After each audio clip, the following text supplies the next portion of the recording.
Coming up on KCCI 8 News Close Up, the Democratic National Convention wrapped up in Chicago. What some of the top speakers said to energize the crowd and the takeaways from Iowans who were there representing the party. And Iowa students are hitting the books for the new school year. What you need to know about the new laws affecting our schools.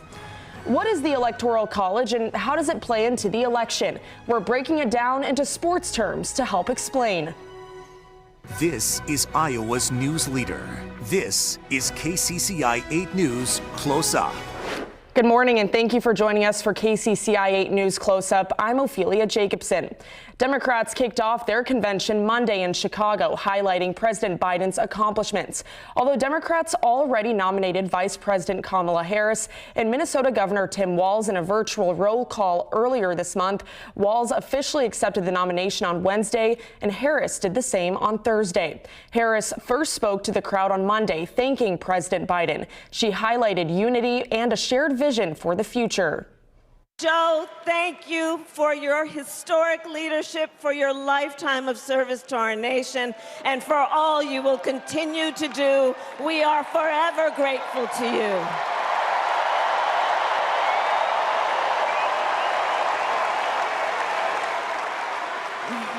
Thank you, Joe. And looking out at everyone tonight, I see the beauty of our great nation.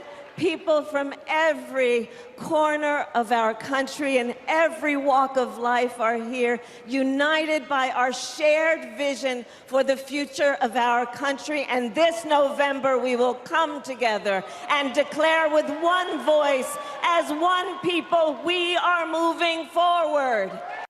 And President Biden gave the keynote speech following Harris to close out the first night. He energized the crowd to put their support behind Harris. Let me ask you, are you ready to vote for freedom?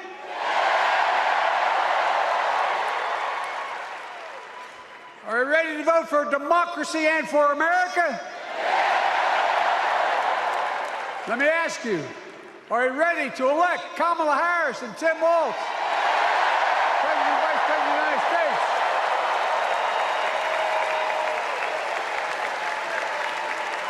My fellow Democrats, my fellow Americans, nearly 4 years ago, in winter, on the steps of the Capitol, on a cold January day, I raised my right hand and I swore an oath to you and to God to preserve, protect, and defend the Constitution, and to faithfully execute the office of the President of the United States. President Biden also said choosing Harris as his running mate in 2020 was, quote, the best decision I made my whole career.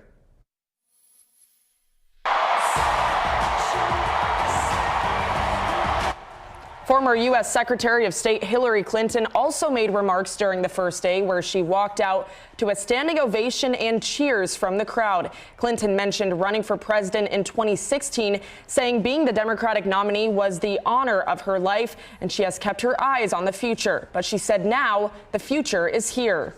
So, with faith in each other and joy in our hearts, let's send Kamala Harris and Tim Walz to the White House. Kamala has the character, experience, and vision to lead us forward.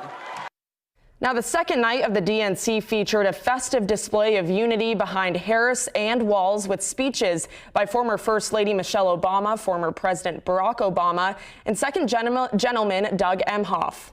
Look, Kamala knows, like we do, that regardless of where you come from, what you look like, who you love, how you worship, or what's in your bank account, we all deserve the opportunity to build a decent life.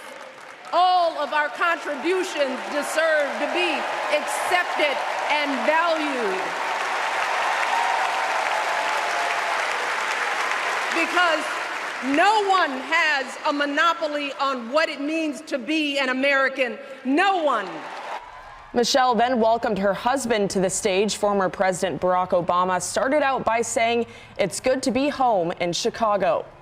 The former president noted Harris's accomplishments as a prosecutor when he was in office. He said she fought big banks and for-profit colleges and supported homeowners during the mortgage crisis. Obama then went on to talk about what Harris has done as vice president and her priorities now as a presidential candidate.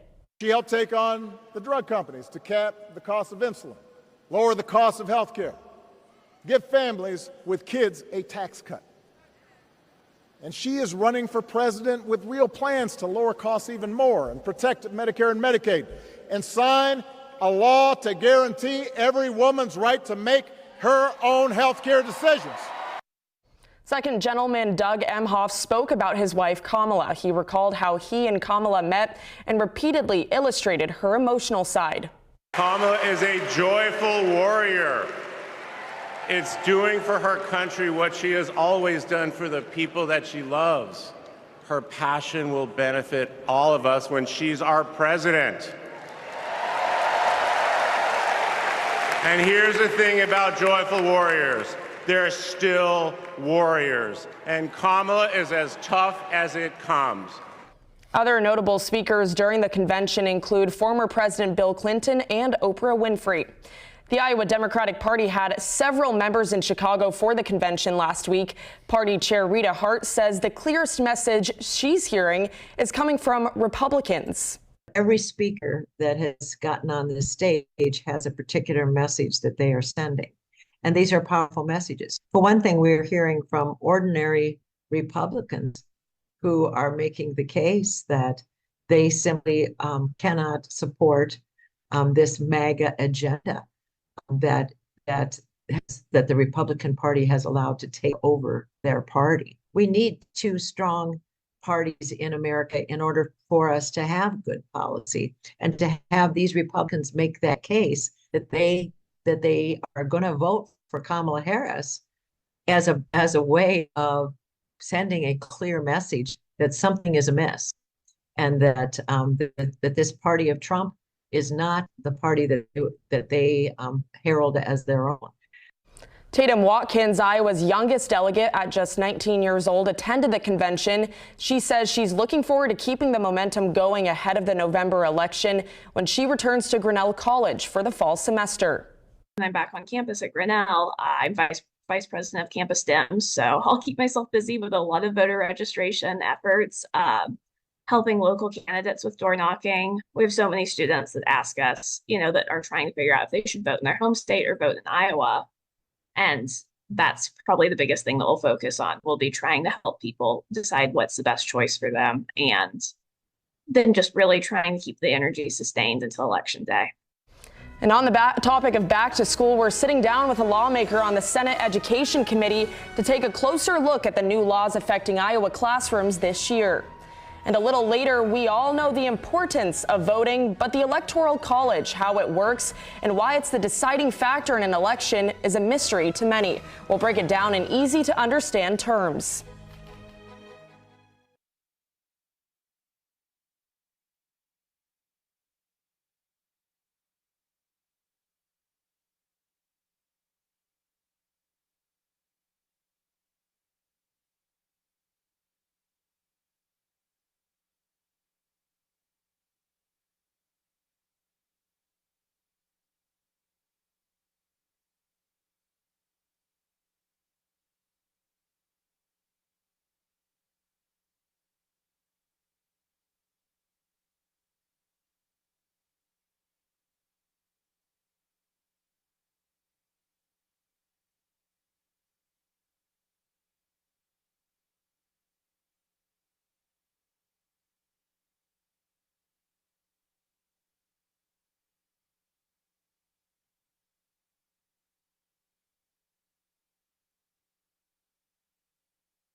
Most Iowa students went back to school last Friday. Education took center stage during the 2024 legislative session. Several new laws signed by Governor Kim Reynolds could affect the classroom this academic year.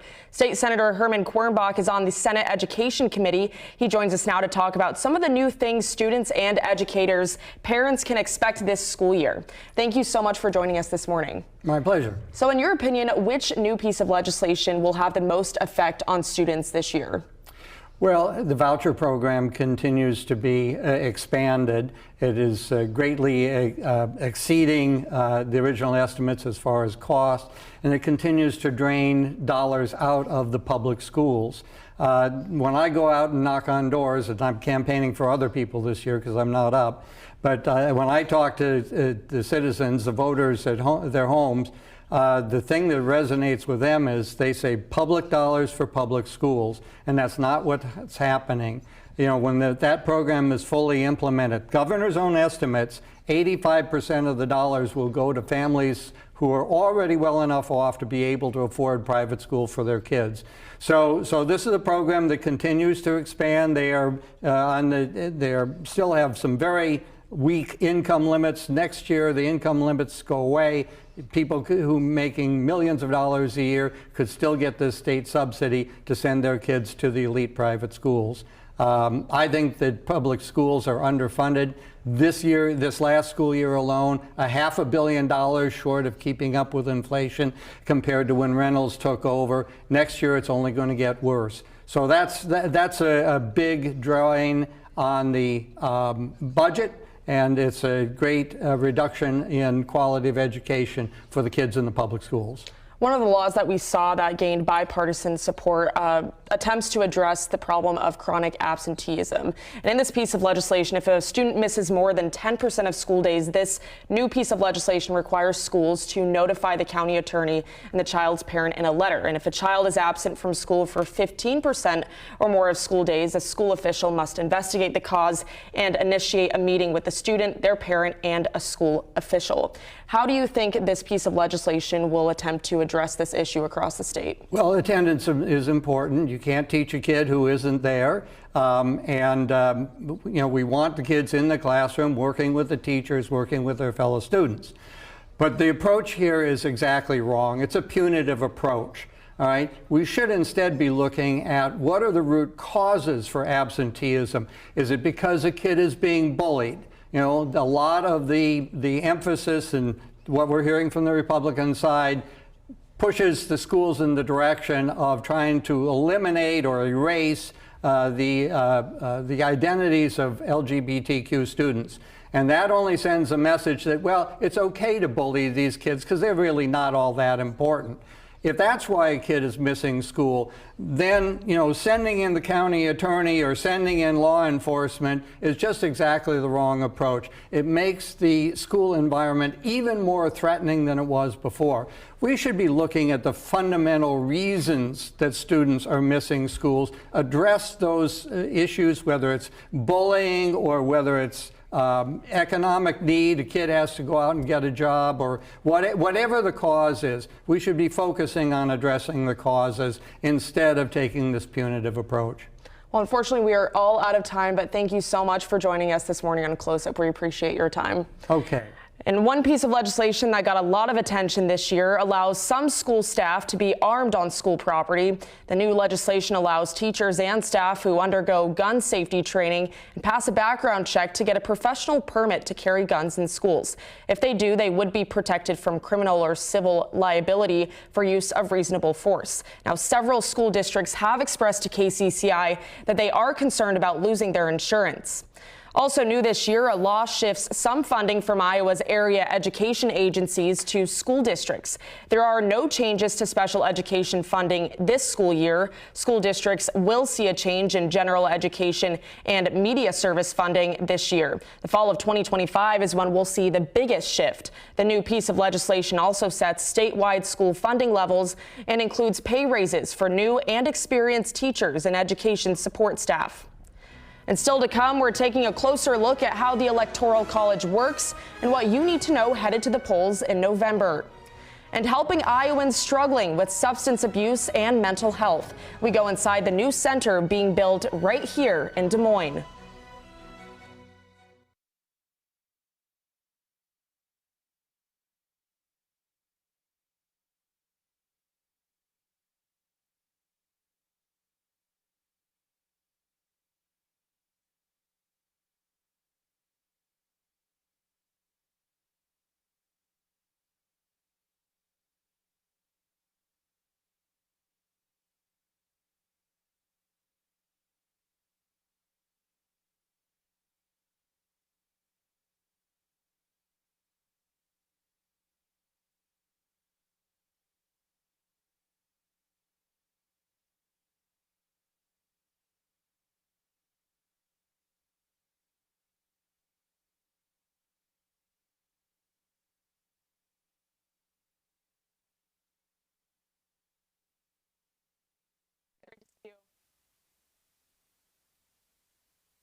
Okay, cool. Okay, Dennis, try it again. Let's see. Okay, testing 1, 2, 3. We are less than 3 months away from November's general election.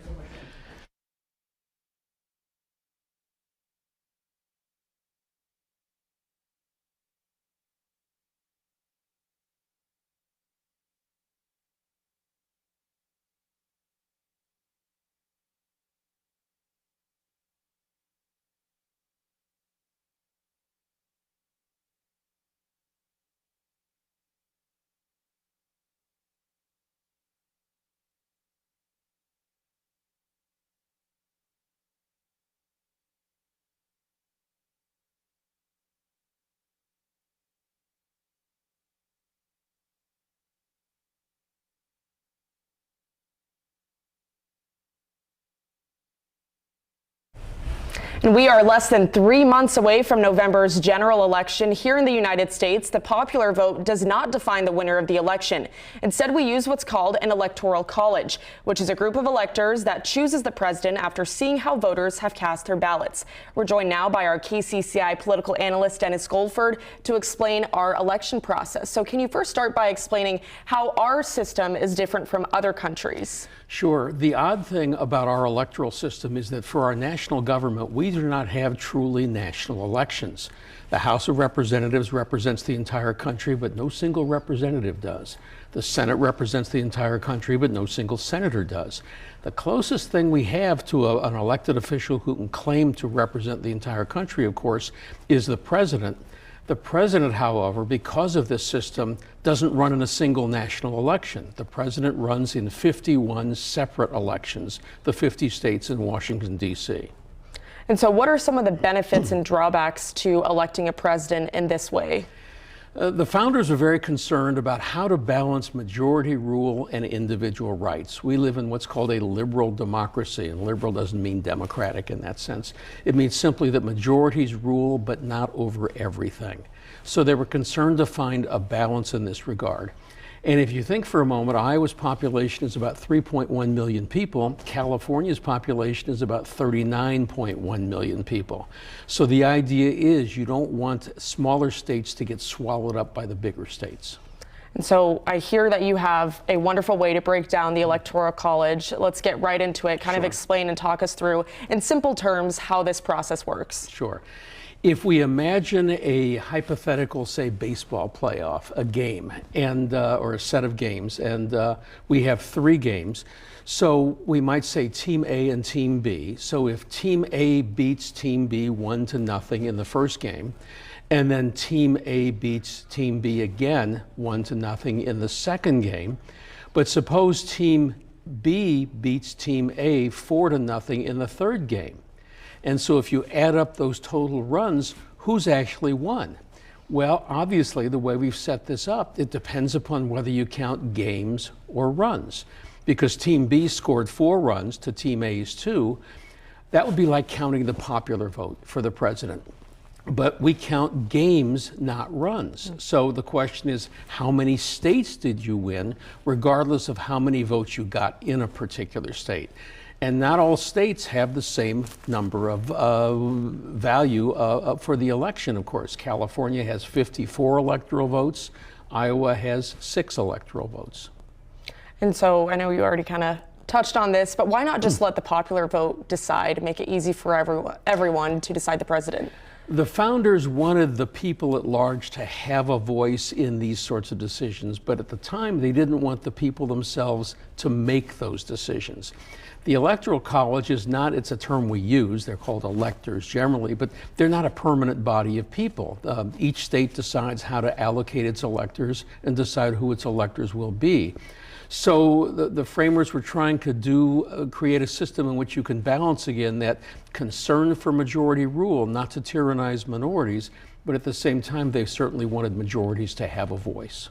What do you think is the biggest misconception right now? As you know, we're less than 3 months from the election. What is the biggest misconception or misunderstanding that you see Americans have about the way our election system works?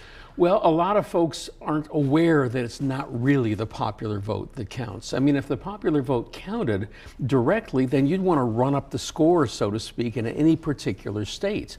But the reason why, after the Iowa caucuses, presidential candidates tend not to pay attention to us is that Iowa has become pretty much of a red state, a Republican state. And as long as you're going to win the state, you don't need to bother spending time and resources in the state because that's already in the bag. That's already in your pocket. This is why they focus so much on 6 or 7 states right now, particularly Wisconsin, Pennsylvania, and Michigan, because they could tip the outcome either way in the general election because of their electoral votes. Even though a huge state like California is already solidly Democratic, or a huge state like Texas is solidly Republican. And last question for you. What is the most important thing that voters should know headed into the polls about their vote, how it counts, and how they can make their voices heard this November? You know, elections can be close. They're normally not razor thin, but they can still be close. And I know wherever I've lived around the country, and of course mostly here in Iowa now, I voted in every election because there's a certain sense of civic pride and civic duty out of having your voice heard, having it count. So let's say, I never give my my preferences, but let's say I voted for a candidate in a particular race that had no chance of winning. Still, I feel a certain sense of civic pride because people have fought and died to get the vote. And I think that's very important. If you don't vote, people are making decisions that affect your lives and you have no input whatsoever. And turnout, how are you feeling about this election? Well, that's the big question. On average, only about 60% to 2/3 of eligible voters actually turn out in a presidential election. So we don't do as well as a lot of other countries do. Some people think because things are so polarized and so tense, we'll have a higher turnout this time. Others may have prospective voters feeling discouraged and they may not turn out. So it's always an unknown regarding turnout on election day. And of course, there are a lot of people who can vote early. So it's a long process. We'll find out, we hope, right after the November election day. Thank you, Dennis, so much for joining us. It's always a pleasure to talk politics with you. Always. Appreciate your time. Still to come, we're getting an inside look at a new community-based resource center, why Congressman Zach Nunn says securing federal funding was critical.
Welcome back. Representative Zach Nunn recently announced a new federal investment to support the construction of the Polk County Life Services Center in Des Moines. The center will provide help to Iowans struggling with mental health or substance abuse.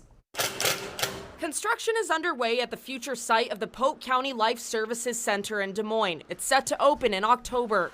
It will be an all hands on deck. Polk County Board Chair Angela Conley says this has been in the works for years. She says they budgeted for close to $6 million for the project, and they're under budget. This is not a cheap endeavor, but in the long run, it will save millions of dollars. Conley says it will cost $1.2 million a year to keep the center open. She says they'll split the cost with the city of Des Moines. Whatever their needs are, we're going to try to meet their needs. The new space will have a psychiatric urgent care, a 24/7 crisis observation center, and a 24/7 sobering center. Police can take them here, and we'll have, there'll just be cots in this room, and an EMT person will be stationed in here at all times also. Okay. The goal is to provide people in crisis with an alternative place to go rather than an emergency room or jail. This resource will help those communities who need mental health support to recover from their addictions and move into a better chapter in their life.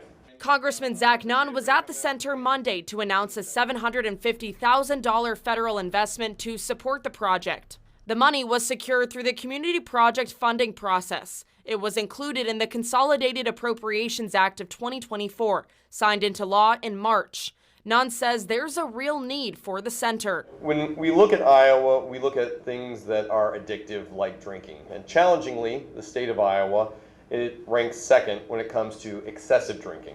Nunn says taxpayers will be able to see the benefits of this investment. Conley says the one-time grant will be used for operational costs. Our constituents are his constituents and the federal government's constituents, so it helps everybody in the long run trying to get the help that they need.